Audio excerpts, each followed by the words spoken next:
बिस्मिल्लाहिर्रहमानिर्रहीम। Hello students, मैं आपका टीचर काशिफ रज़ा।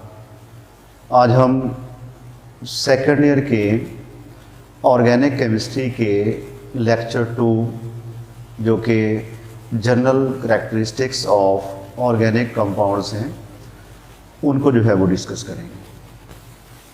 हमने प्रीवियस वीडियो में ऑर्गेनिक कंपाउंड्स की डेफिनेशन जो है वो पढ़ी कि ऑर्गेनिक कंपाउंड्स क्या होते हैं, ऑर्गेनिक केमिस्ट्री क्या होती है, vital force theory, peculiar behaviour of carbon, non ionic character of organic compounds. और इस लेक्चर में हम जनरल करैक्टरिस्टिक्स में complexity of organic compound, isomerism, इनके रेट ऑफ रिएक्शन कैसे होते हैं उनको डिस्कस करेंगे। ऑर्गेनिक कंपाउंड्स की सॉल्युबिलिटी के बारे में पढ़ेंगे और ऑर्गेनिक कंपाउंड्स की हमारी डेली लाइफ में जो इम्पोर्टेंस है उसके बारे में डिस्कस करेंगे। तो सबसे पहले इनकी कॉम्प्लेक्स नेचर की बात कर लेते हैं। Complex nature of organic compound.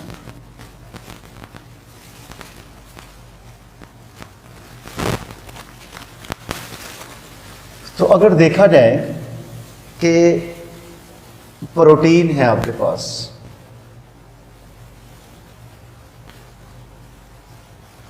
और उसके बाद ही लिपिड्स हैं और हीमोग्लोबिन है और उसके बाद स्टार्च है। ये सारे के सारे कॉम्प्लेक्स स्ट्रक्चर में एग्जिस्ट करते हैं और इनकी नेचर क्या है? ऑर्गेनिक नेचर है। ये ऑर्गेनिक मॉलिक्यूल्स हैं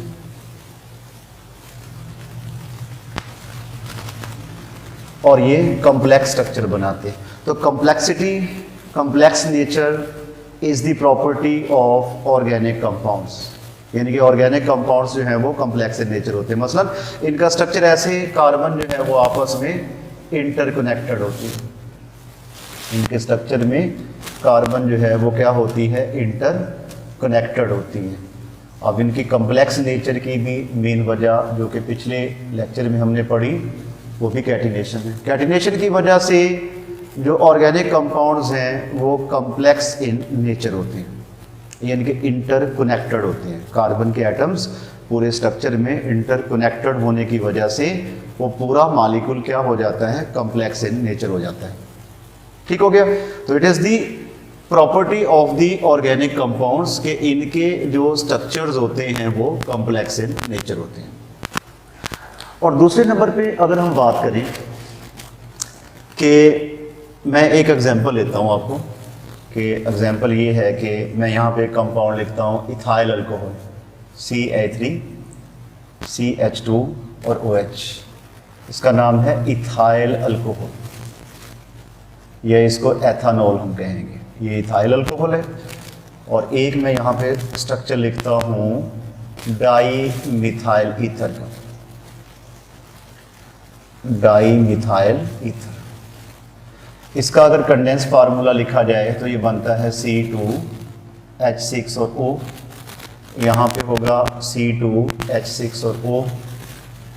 तो अब इन दोनों कंपाउंड्स का, यानी कि इथाइल अल्कोहल और डाई मिथाइल ईथर, इनका मॉलिक्यूलर फार्मूला जो है वो सेम है लेकिन स्ट्रक्चरल फार्मूला डिफरेंट है। ये एक अलग ऑर्गेनिक कंपाउंड की क्लास है जो अल्कोहल्स हैं, और डाई मिथाइल ईथर जो है ये एक अलग ऑर्गेनिक कंपाउंड्स की जो है वो क्लास है। तो इनका मॉलिक्यूलर फार्मूला सेम है लेकिन स्ट्रक्चरल फार्मूला डिफरेंट है। तो this property is said to be a isomerism, यानी कि आइसोमरिज्म क्या होगी कि molecules are compounds having the same molecular formula but different structural formula. तो बताने का मकसद ये है भी कि ये जो आइसोमरिज्म है it is the general property of the organic compounds, कि ऑर्गेनिक कंपाउंड्स में आइसोमरिज्म जो है वो पाई जाती है। तो आइसोमरिज्म ये ऑर्गेनिक कंपाउंड्स की property, it is common phenomena in organic compounds. तो आइसोमरिज्म होती क्या है? Compounds having the same molecular formula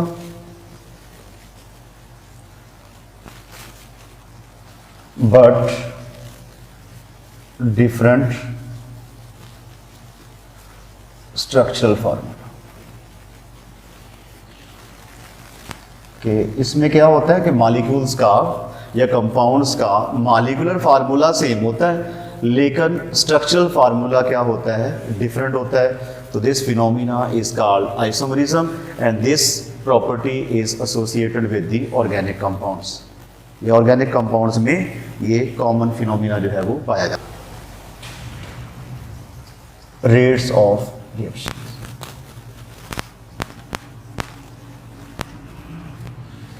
तो रेट्स ऑफ रिएक्शन से मुराद ये है स्पीड ऑफ रिएक्शन। अब चूंकि ऑर्गेनिक कंपाउंड्स जो हैं इनकी मॉलिक्यूलर नेचर होती है, आयनिक नेचर नहीं है, इनके अंदर कोवलेंट कंपाउंड जो है वो पाया जाता है, कोवलेंट बॉन्ड जो है वो पाया जाता है। तो केमिकल रिएक्टिविटी के लिए पुराने बॉन्ड्स का ब्रेक होना ज़रूरी होता है। पुराने बॉन्ड्स ब्रेक होंगे तब जो है वो नए बॉन्ड्स बनेंगे। अब चूँकि इनके अंदर सिग्मा बॉन्ड पाया जाता है, सिग्मा बॉन्ड जो है वो एक स्ट्रॉन्गर बॉन्ड है तो वो जल्दी ब्रेक नहीं होता। तो इस वजह से इनकी मॉलिक्यूलर नेचर की वजह से जो ऑर्गेनिक कंपाउंड्स हैं इनके rate of reaction very slow होते हैं। ठीक है, तो क्या होगा कि rate of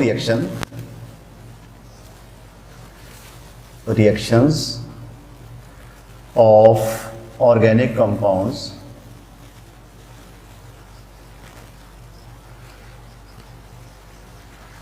are very slow due to its molecular nature.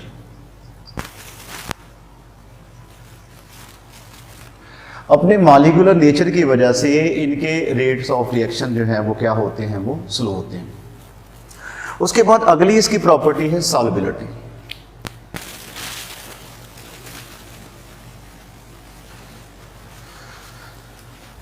Solubility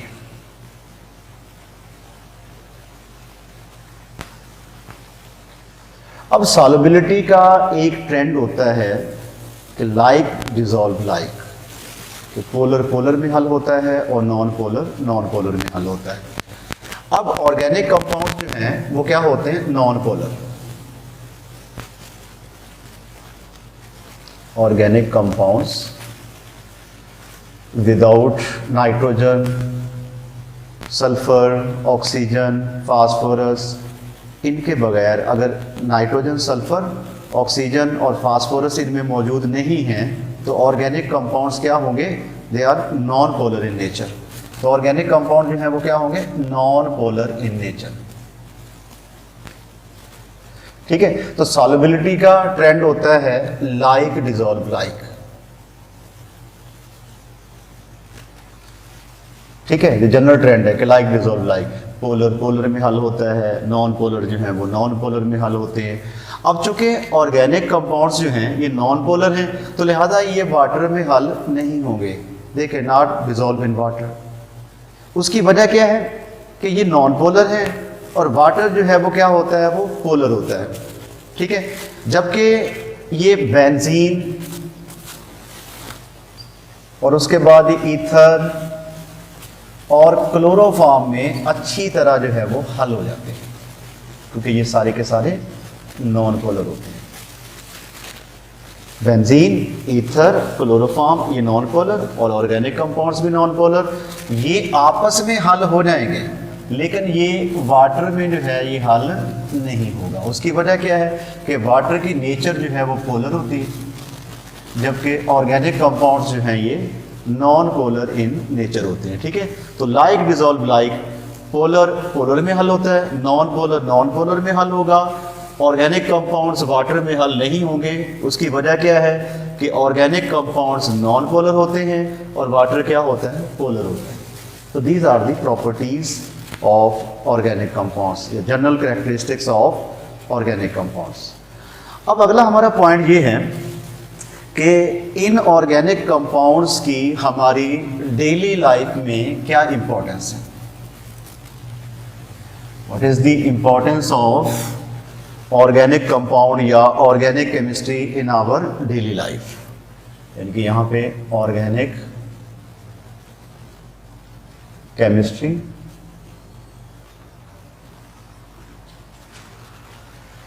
के importance of organic chemistry in our daily life,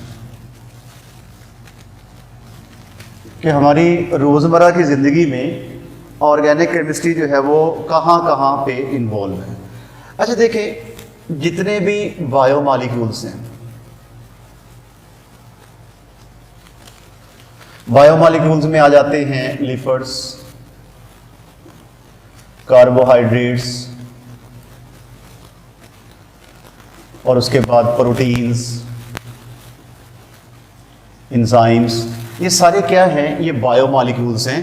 they are organic in nature.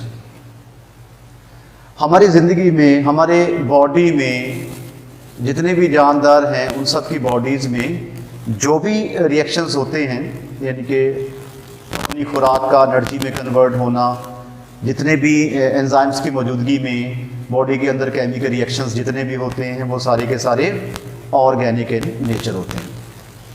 हमारी फूड, हम जो भी खुराक खाते हैं, वो सारी की सारी ऑर्गेनिक इन नेचर है। और क्लॉथ्स, कपड़े जो हम पहनते हैं, और हमारी मेडिसन, ठीक है, मेडिसन सारी की सारी ऑर्गेनिक इन नेचर हैं। और उसके बाद ही प्लास्टिक्स और डिटर्जेंट्स, और उसके बाद ही पेंट्स, पेस्टिसाइड्स, ठीक है, जितनी भी ज़रूरी अद्वियात हैं, जितनी भी खादें हैं, वो सारी की सारी ऑर्गेनिक इन नेचर है। तो ये इम्पोर्टेंस, यानी कि ज़िंदगी के हर पहलू में जिसको भी आप चेक कर लें, वहाँ पे ऑर्गेनिक केमिस्ट्री का जो है वो अमल दखल है। चाहे वो हमारी खुराक की शक्ल में हो, हमारी मेडिसन की शक्ल में हो, ज़रूरी अद्वियात की शक्ल में हो, हमारी बॉडी के अंदर होने वाले रिएक्शंस हों, वो सारे के सारे ऑर्गेनिक इन नेचर हैं। तो इस वीडियो में हमारा यही था। नेक्स्ट में जो है वो हम इनके डिफरेंट सोर्सेज के बारे में पढ़ेंगे कि ऑर्गेनिक कंपाउंड्स के जो हैं वो सोर्सेज क्या हैं, इनको कहाँ कहाँ से हासिल किया जा सकता है, तो कहाँ कहाँ से इनको हासिल किया जाता है। तो इंशाल्लाह अगली वीडियो में इन तमाम टॉपिक्स को लेके दोबारा हाज़िर होंगे। उस वक्त तक के लिए अल्लाह हाफ़िज़।